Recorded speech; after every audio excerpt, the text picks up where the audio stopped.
Vamos con el tema 13, la Guerra Civil Española. El periodo que abarca es de 1936 a 1939. Antes de comenzar con el tema en sí, habría que recordar un poco cómo son sus precedentes inmediatos. En febrero de 1936, la República había celebrado unas elecciones que habían dado como resultado la victoria del Frente Popular. Del Frente Popular sale un gobierno compuesto únicamente por republicanos de izquierda.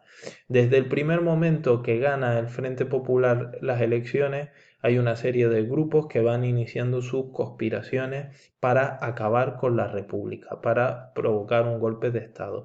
Primero crean un clima de tensión en las calles, dando la sensación de inestabilidad, y por otro lado van buscando apoyos internacionales.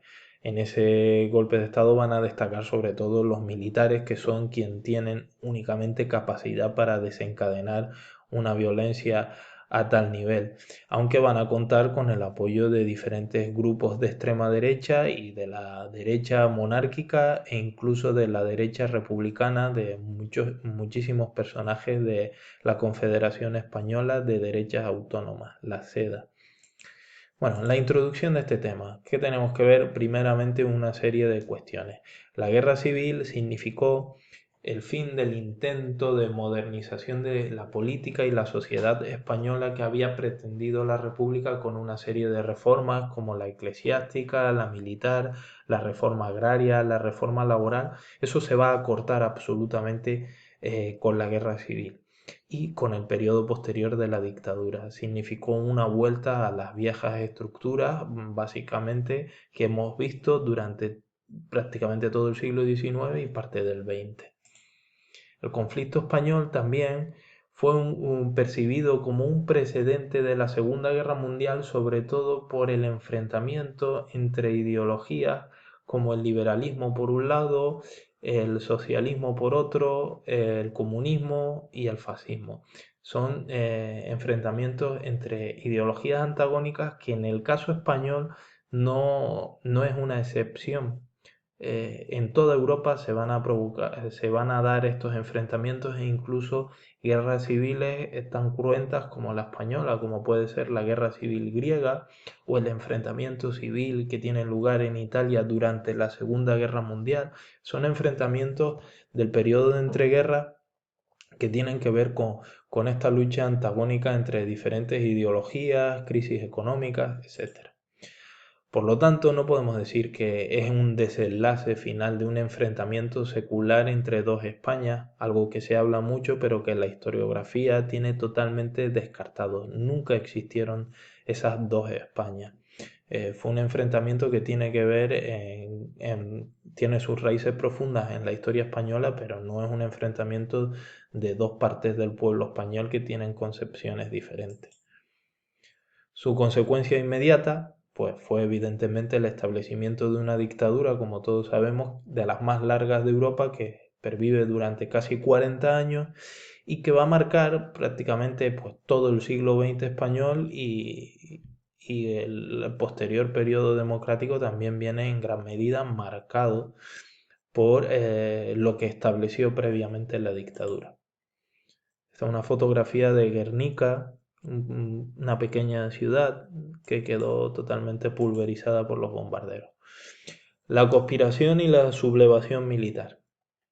Como ya hemos comentado, se inició la conspiración a consecuencia de la victoria del Frente Popular. ¿Qué quiere decir esto? Que una parte, sobre todo de la derecha española, de los militares, han decidido desde el momento en que gana el Frente Popular romper ese consenso político y ir a soluciones militares. Fue organizado y liderado por un grupo de militares descontentos. Estos son sus principales dirigentes, sobre todo Emilio Mola y José Sanjurjo. Hay que decir que Franco fue un militar que se unió a la conspiración solo el 15 de julio, dio su ok, su confirmación definitiva a unirse a la sublevación. De hecho, el resto de conspiradores no confiaban mucho en él porque siempre estaba dando largas. Habían acordado estos militares, establecer un poder autoritario que derrocara al gobierno legítimo y suspendiera las libertades constitucionales, pero no habían pensado en nada más allá de derrocar al gobierno, es decir, habían pensado en un golpe militar tradicional, sustituir las garantías constitucionales, suspenderlas y montar algún tipo de gobierno autoritario, pero ni la jefatura estaba decidida ni prácticamente nada. Pero sí habían previsto que habría una guerra, sabían que las organizaciones populares eran fuertes y que iba a haber resistencia, preveían una breve guerra civil.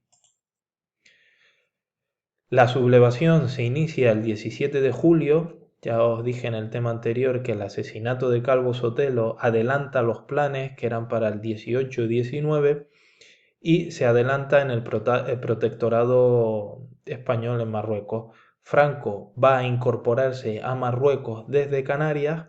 Una vez asegurada el archipiélago, se va a ir a Marruecos y va a empezar allí la sublevación, primero eliminando a los militares que están en contra en Marruecos, a los cuales manda a fusilar, y se va extendiendo poco a poco por diferentes lugares entre el 18 y el 20 de julio. En Sevilla va a destacar Queipo de Llano, en Navarra Emilio Mola, en Zaragoza, Cabanellas, en Madrid, Barcelona y Valencia se va a abortar la sublevación militar, sobre todo por la resistencia popular. Las organizaciones obreras allí tienen mucha fuerza y porque las fuerzas del orden público, la Guardia de Asalto y la Guardia Civil, se mantiene leal a la República. España queda así dividida en dos zonas que son las que tenemos aquí en el mapa.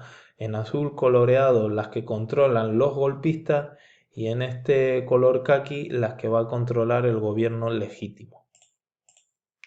Aquí en grande.